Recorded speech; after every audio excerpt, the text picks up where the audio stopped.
impunité et un climat parfois insurrectionnel. Vincent Moulier. La France comme un immense terrain vague. Dans un décor déjà apocalyptique entre les incendies et les inondations, des bandes, enivrées par un sentiment d'impunité, s'amusent à faire la course et à provoquer les passants en faisant des roues arrière à moto ou à scooter.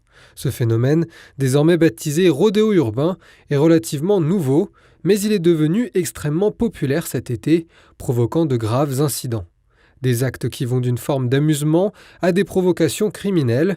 Le 5 août, un jeune homme de 18 ans, déjà interpellé pour une conduite sans permis, percute à motocross 2 enfants de 7 et 11 ans alors qu'ils jouaient en bas de chez eux dans le quartier des Hauts de Marcouville, à Pontoise dans le Val d'Oise.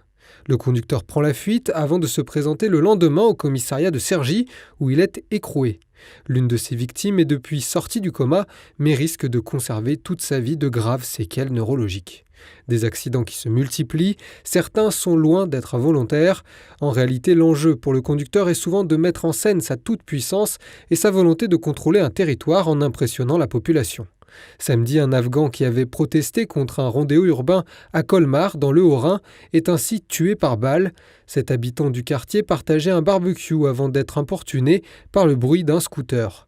Une rixe éclate, au cours de laquelle il est tué par un complice de l'auteur du rodéo. La victime, inconnue des services de police, est un jeune homme qui travaillait à l'usine PSA de Mulhouse. Le conducteur et ses complices sont toujours en fuite. Une scène surréaliste où la diversité joue à plein, l'identité des agresseurs est peu évoquée mais systématiquement soulignée lorsqu'ils possèdent des prénoms à consonance française. Dans le cas contraire, silence radio, la pratique consistant à modifier les prénoms des délinquants semble avoir fait son temps parmi les journalistes adeptes de la non-discrimination. Toujours est-il que des étrangers venus du bout du monde pour travailler dans les quelques usines françaises qui subsistent dans le nord du pays sont eux aussi la cible de délinquants qui tentent de faire la loi en se substituant au pouvoir étatique. Du côté des statistiques, rien ne filtre, malgré une avalanche de coups de com' de la part du ministère de l'Intérieur. Gérald Darmanin continue en effet sa politique du chiffre, place Beauvau. Le ministre a annoncé que chaque commissariat devrait mener au moins 3 opérations anti-rodéo par jour à partir de ce mercredi. Une annonce qui s'inscrit dans une stratégie de communication très intense menée par le ministère et les services départementaux de police et de gendarmerie. Mardi, Gérald Darmanin affichait fièrement son bilan hebdomadaire. 2914 opérations anti-rodéo menées, 338 interpellés, 157 saisis. Il n'y a pourtant aucun motif de satisfaction à avoir. Ces chiffres sont inquiétants, ils montrent la banalisation des rodéos urbains qui n'existaient quasiment pas il y a encore quelques années.